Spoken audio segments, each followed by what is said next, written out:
Salut à tous et bienvenue aujourd'hui dans Carbone du FX pour un nouveau tutoriel sur Unreal. Donc aujourd'hui on va continuer la mise en place de notre matériel master PBR et du coup créer donc des fonctions qui vont nous aider à améliorer un petit peu la qualité de nos matériaux. D'accord? Donc on va se retrouver ici donc, dans la section donc, Materials. Donc je vais couper la caméra pour éviter le lag de la cam. Et comme ça on sera raccord. Donc là dans le Material Master, donc on retourne dedans du coup. Donc ça c'était ce qu'on avait mis en place donc, lors de la dernière session, d'accord? Donc le contrôle de la couleur, de la cavité, de la roughness, de l'opacité et de la haut. Et là, on va créer donc une fonction qui va nous aider à pouvoir booster la normale comme on le souhaite, d'accord? Donc à pouvoir l'augmenter ou la réduire en fonction des besoins. Donc pour ce faire, on va donc quitter cette page, hein, on la laisse en suspens pour l'instant. Et là, je vais créer donc dans fonction une matérielle fonction. Donc on fait un clic droit, materials, et on va dans matériel fonction. Cette matérielle fonction, je vais la renommer donc MF pour matérielle fonction, et du coup on va mettre normal contrôle. Donc le contrôle des normales. Je l'ouvre, et du coup là il faut comprendre en fait comment fonctionne donc, la carte de normale. Donc je vous l'ai expliqué hein, par rapport aux valeurs donc rouge, excusez-moi, rouge, vert, bleu. D'accord? Donc le bleu va pousser donc les vertex, enfin la géométrie donc de texture au-dessus. Sur X, donc le canal rouge va déplacer sur X, et le canal vert sur Y.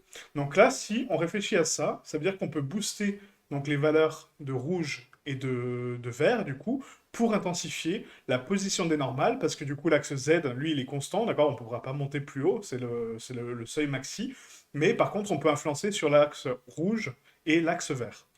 Donc pour ce faire, on va devoir diviser notre texture rentrante, d'accord, donc notre canal RGB, en trois vecteurs, et du coup, contrôler chacun des vecteurs comme on le souhaite. Donc là, pour ce faire, on va créer donc, un input, donc une entrée, function input, qu'on va renommer donc normal texture. Donc ça va être notre entrée, d'accord, donc c'est là où on va connecter notre texture ici. Et quand ça va ressortir, il faut qu'on divise maintenant notre canal RGB. Donc pour diviser, on va mettre un make float 3. D'accord? Donc make float 3. Donc ce qui va faire, donc là, on a les trois canaux divisés. Ok? Et là, pour donc, sortir d'ici et les casser, on va faire un break. Un break pour casser. D'accord? Donc break float. Donc la float, une float c'est trois valeurs. D'accord? Donc une float c'est des valeurs numériques. Donc float 3, trois valeurs numériques. Donc à savoir RGB, qui sortent, qui se divisent en RGB. Et ça, je les connecte en X, Y, Z. Et je ressors de là. D'accord? Sauf que là, maintenant, entre deux, il faut que je me donne le contrôle sur X et sur Y. Donc pour ce faire, on va prendre le canal rouge, on va le multiplier. Donc pour l'intensifier, hein, toujours, donc multiply. On va le connecter au canal X, et on va refaire un autre multiply pour le canal vert, tout simplement. Voilà. Et là, je me donne le contrôle de puissance de ma normale. Maintenant, donc là, sur B, je vais mettre la valeur. Donc là, qu'est-ce que je vais mettre? Je vais mettre un scalar paramètre pour pouvoir la contrôler en dehors. Et ce scalar, je vais le renommer normal intensity. Donc soit vous pouvez faire donc, deux paramètres divisés pour avoir donc, le contrôle sur X et Y indépendamment, mais en général on les met ensemble, d'accord? Parce que du coup on contrôle toujours la puissance globale de la normale et pas juste un axe en particulier. Donc la normale intensity que je vais mettre donc, par défaut à 1, et comme ça je pourrais la booster ou la diminuer en fonction de mes souhaits. Donc au niveau du slider, on va faire une valeur maximum, donc rien ne vous empêche d'ultrepasser cette valeur si vous le souhaitez, mais moi je vous conseille de mettre une valeur maxi à 3, ce qui est largement suffisant pour la normale, d'accord? Mais après, vous pouvez booster à 5, à 25 même, mais par contre, ça détruit votre texture, donc faites attention à ça. Donc 3 en valeur max au niveau du slider, comme ça on pourra monter jusqu'à 3, mais si jamais j'ai besoin de dépasser parce que voilà, j'en ai vraiment besoin, je pourrais le faire sans problème. Ok? Donc on sauvegarde, et là on fait un clic droit sur le fond, et du coup on va cocher ici Expose to Library, d'accord? Donc l'exposer sur la librairie de fonctions, sinon je ne la verrai pas dans mon schéma. Donc on applique, on sauvegarde, je ferme ma petite fonction, et là, maintenant, je retourne sur mon MMBase PBR. Et là, je fais un clic droit, je vais taper MF normal contrôle. Vous voyez, elle est ici. Voilà, donc la fonction à l'intérieur, il se passe ce qu'on a codé, d'accord? Il se passe ça. Donc ça va diviser la float, etc. Ça va la faire passer sur un multiply.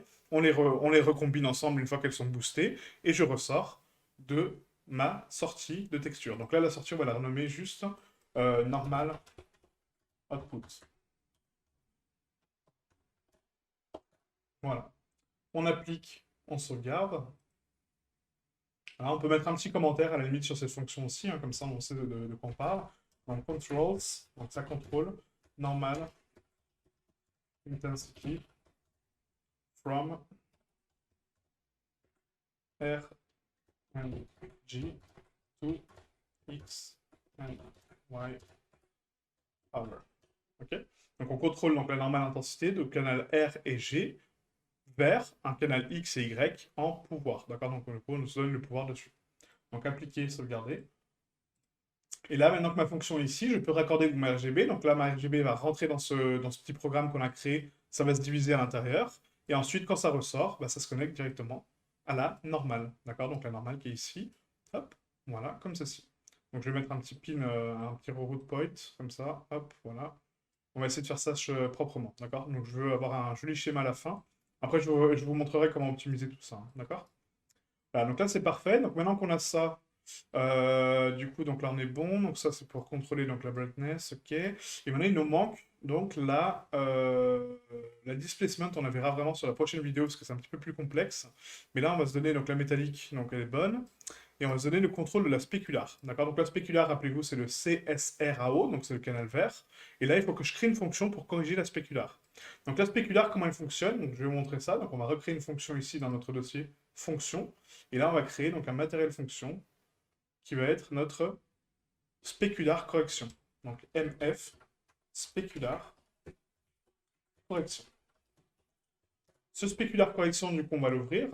Et là, si je regarde actuellement donc, ma spécularité, en fait, donc, normalement, il y a une notion de Fresnel, d'accord? Donc ça, je l'ai déjà expliqué sur Blender plusieurs fois. C'est que la spécularité, donc la brillance, est uniquement visible par rapport à un terme de spécularité. Donc la spécularité, c'est vous voyez, la propagation de la lumière et la brillance d'un mesh. Et du coup, c'est uniquement réservé au contour, d'accord? Donc si vous regardez l'eau de face, elle est très peu réfractive et très peu spéculaire, parce que du coup, vous la regardez de face. Par contre, si vous le mettez à l'horizon, on voit une couche un petit peu comme enfin, pas du plastique, mais voilà, une couche vraiment très brillante par-dessus, parce que justement, c'est par rapport à l'indice de spécularité. Et du coup, la spéculaire, pour la rajouter à notre fonction normale, on va taper ici, pas spéculaire, excusez-moi, on va taper Fresnel.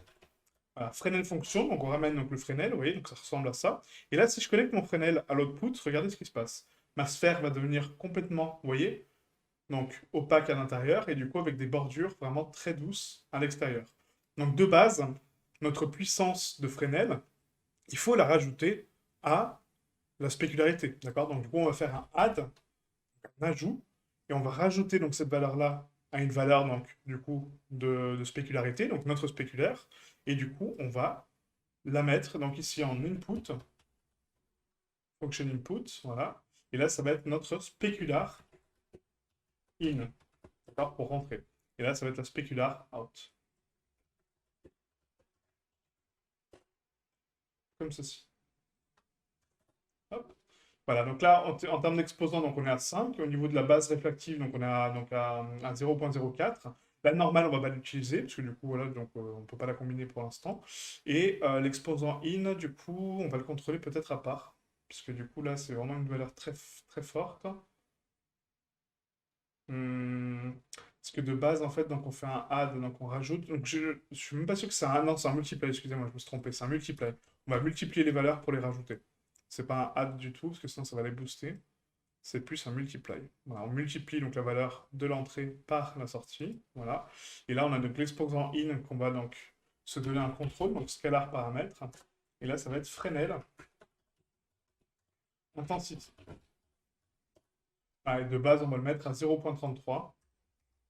C'est la valeur commune en fait, hein, et après on pourra la modifier en fonction du matériel qu'on souhaite. Ok? Voilà, donc là on s'est donné donc, le contrôle de la spéculaire. Donc là pareil, je fais un clic dans le fond de mon schéma, je coche Expose to Library pour l'afficher, j'applique, je sauvegarde, et là j'ai ma MF spécular. Donc là on va regarder tout de suite si ça fonctionne. Donc du coup j'ai ici ma spécularité. On va cliquer ici, donc MF spécular. Voilà, je l'ai ici, vous voyez. Donc là pareil, donc on va faire l'entrée ici, et la spécular, c'est le canal vert. Hop. Voilà, comme ceci. Donc je vais juste réorganiser mes nœuds. Propre. Voilà, enfin propre, le plus propre possible. Ça, pareil, ça va aller ici.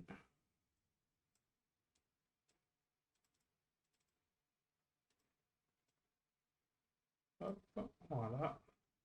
Et on peut mettre limite un petit pin ici pour retrouver ça comme ça. Voilà, ok. Ok? Donc là, c'est donné donc, la contrôle de la spécularité. Donc la spécularité, vous voyez, actuellement, vous voyez, elle influence sur les zones blanches de mes branches. Donc là, c'est parfait, ça fonctionne bien. Et du coup, quand on la regarde de face, bah, du coup, la spécularité voilà, s'estompe. Ok? Voilà, donc c'est vraiment aussi simple que ça. Ce qui nous donne donc de base une spécularité comme ceci. Donc là, si je la raccorde à la base color, il faudrait que je déconnecte tout, mais après, ça me fait tout reconnecter. Donc bon, voilà, je pense que vous avez compris le concept. Mais du coup, c'est vraiment très simple à mettre en place. Et ça permet de corriger la spécularité pour qu'elle soit moins bourrine et que du coup elle soit cohérente par rapport à notre monde. Ok? Voilà, donc ça en était tout pour cette vidéo. Donc voilà, deux nouvelles fonctions qu'on a mis en place, donc le contrôle de la normale et le contrôle de la spécularité. Pour la prochaine leçon, on va parler de tessellation, qui sera un petit peu plus long comme une vidéo. Et du coup, je vais vous montrer qu'est-ce que c'est la tessellation, comment la contrôler et comment lui apporter un petit peu de puissance et du coup la booster en cas de besoin. Ok?